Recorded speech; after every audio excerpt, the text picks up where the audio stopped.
Welcome to Tamil math point channel. இது வரைக்கும் subscribe பண்ணலனா மறக்காமல் சப்ஸ்கிரைப் பண்ணுங்கள். பக்கத்தில் இருக்க பெல் ஐக்கான் கிளிக் பண்ணிக்கங்க. வீடியோவை ஸ்கிப் பண்ணாமல் கடைசி வரைக்கும் பாருங்கள். வணக்கம் நண்பர்களே, இன்றைக்கி நம்ம பார்க்க போகிறது காம்ப்ளெக்ஸ் அனாலிசிஸ்லேருந்து ஒரு கொஷின் பார்க்கலாம். ஸோ இந்த கொஷின் 2017 ஜூனில் சிஎஸ்ஐஆர் நெட்டில் கேட்ட ஒரு கொஷின் தான். ஸோ ப்ரீவியஸ் வீடியோஸ் நீங்கள் பார்க்கல அப்படின்னா அதை நீங்கள் மறக்காமல் பாருங்கள். ஏன்னா நெட் அண்ட் டிஆர்பி பிஜிடிஆர்பி ரிலேட்டடாக இருக்கக்கூடிய கொஷின்ஸ் எல்லாம் எடுத்து உங்களுக்காக டெரைவ் பண்ணி கொடுத்துட்டே இருக்கேன். அல்ஜிப்ராலேருந்து நம்ம நிறைய வீடியோஸ் போட்டிருக்கோம், அதையும் பாருங்கள். அண்ட் இப்போ நம்ம போட்டுட்ருக்கக்கூடிய வீடியோஸ் எல்லாம் காம்ப்ளெக்ஸ் அனாலிசிஸ்லேருந்து போட்டுட்ருக்கோம். ஸோ காம்ப்ளெக்ஸ் அனாலிசிஸ்லேருந்து நம்ம ப்ரீவியஸ் வீடியோஸ் நிறைய போட்டிருக்கோம், அதை நீங்கள் மறக்காமல் பார்த்துருங்க ஃபஸ்ட். ஸோ அப்போ தான் உங்களுக்கு இந்த வீடியோஸ் ரொம்ப ரொம்ப சிம்பிளாக புரியும். இன்றைக்கி வீடியோக்குள்ளே போகலாம். Consider the function F. So அந்த ஃபங்க்ஷன் எப்படி இருக்குன்னா C2C, அதாவது காம்ப்ளெக்ஸ் இது ரேஞ்சும் அண்ட் டொமைனும் ரெண்டுமே என்னென்னா காம்ப்ளெக்ஸ் நம்பர்ஸ் தான். Given by F of Z is equal to E power Z. So எந்த ஃபங்க்ஷன் கொடுத்தாலும் சரி, 4 ஆப்ஷன் என்ன அப்படிங்கிறத கரெக்டாக மறக்காமல் பார்த்துருங்க. ஆப்ஷன் பாருங்கள், ஃபால்ஸ் எது ஃபால்ஸுன்றதை கேட்டிருக்காங்க. ஓகே, ஸோ ஃபால்ஸ் ஸ்டேட்மெண்ட் கண்டுபிடிக்கிறது கரெக்டாக நம்ம படித்து வச்சுருந்தோம் அப்படின்னா தான். இப்போ ப்ரீவியஸ் இங்கே இருக்கக்கூடிய 4 கான்செப்ட்டுமே நமக்கு ஃபால்ஸ் இருக்கிறதுக்கு வாய்ப்பான்னு கேட்டோம்னா கண்டிப்பாக கிடையாது. ஏன்னா இது பார்ட் பி கொஷின் தான், ஏதாவது ஒன்று தான் ஃபால்ஸாக இருக்கும். ஸோ அந்த ஒன்றை கரெக்டாக நம்ம பிக் பண்ணணும். எஃப் ஆஃப் இசட் அப்படிங்கிறது மாடலஸ் ஆஃப், இங்கே என்ன டிஃப்ரென்ஸ்னு மட்டும் பார்த்துருங்க. Not open set, not open set. அப்போ இது ரெண்டுக்கும் என்ன டிஃப்ரென்ஸ் இருக்கு பாருங்கள். Less than 1, less than or equal to 1, மற்ற எல்லாமே அதே தான். ரைட்டுங்களா? அடுத்த ஆப்ஷன் பார்த்துருங்க. அடுத்த 2 option equal to 1, closed set. Not open சொல்லும் போதே க்ளோஸ்டு தான், ரெண்டும் சேம் தான்.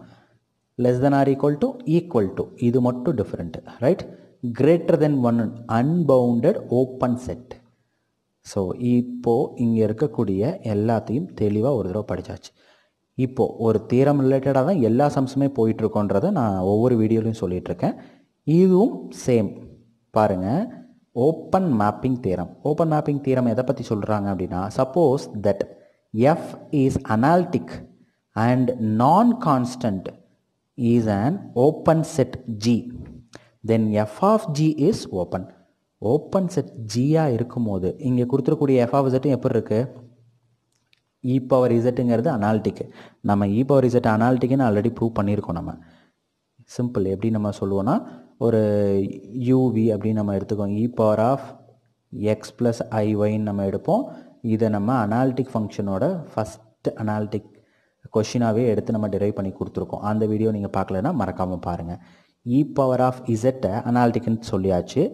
அண்ட் நான் கான்ஸ்டன்ட் தான், is an open set.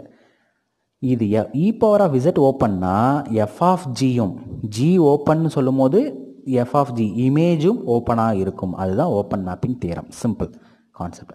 Okay, இப்போது ஆப்ஷன் வாங்க. லெஸ் தென் 1ங்கிறது ஓப்பன் செட்டு தான். எப்போவுமே இந்த ஈக்குவல் டு வர இடத்துல தான் நம்ம நாட் ஓப்பன் க்ளோஸ்டுன்னு சொல்லுவோம். ஓகேங்களா? அப்போது இந்த ஸ்டேட்மெண்ட்டு கரெக்டு, இந்த ஸ்டேட்மெண்ட்டும் கரெக்டு. இந்த ஸ்டேட்மெண்ட் பாருங்கள், லெஸ் தென் ஆர் ஈக்குவல் டுன்னு வரவே இல்லை. Not and open set. ஒரு பால் ஒன்று வரைஞ்சிங்க அப்படின்னா அதுக்குள்ளே ஒரு பாயிண்ட் இருக்கும். அந்த பாயிண்ட்டை வந்து நம்ம ஓப்பன் செட்டுன்னு நம்ம சொல்லுவோம். இது ஓப்பன் செட்டுக்கான ஒரு சின்ன டெஃபனிஷன் நான் சொன்னேன். இப்போது இந்த இடத்துல ஈக்குவல் டு வராதனால இது ஓப்பன் செட்டுன்னு மட்டும்தான் சொல்ல முடியுமே தவிர நாட் ஓப்பன் செட் கிடையாது. ஓகேங்களா? ஸோ ஏங்கிறது ஃபால்ஸ் ஸ்டேட்மெண்ட். ஸோ ஆன்சரும் என்னதான் ஏ தான். ஸோ இங்கே ஓப்பன் மேப்பிங் தியரத்தை யூஸ் பண்ணி நம்ம இதுக்கான ஆன்சரை நம்ம கொண்டு வந்திருக்கோம். ஸோ ஒவ்வொரு கொஷினுக்கும் ஒவ்வொரு தியரமும் ஒவ்வொரு ரிசல்ட்டும் யூஸ் பண்ணி தான் ஆன்சர் நம்ம கொண்டு வந்துட்டுருக்கோம். அதை நீங்கள் நல்ல தரவாக ஞாபகம் வச்சு படிச்சுக்கங்க. இதே மாதிரியான வீடியோஸ் அடிக்கடி உங்களுக்காக வந்துக்கிட்டே இருக்கும். மறக்காமல் பார்த்துக்கிட்டே இருங்க. லைக் பண்ணுங்கள், ஷேர் பண்ணுங்கள், கமெண்ட் பண்ணுங்கள், சப்ஸ்கிரைப் பண்ணுங்கள். தேங்க்யூ.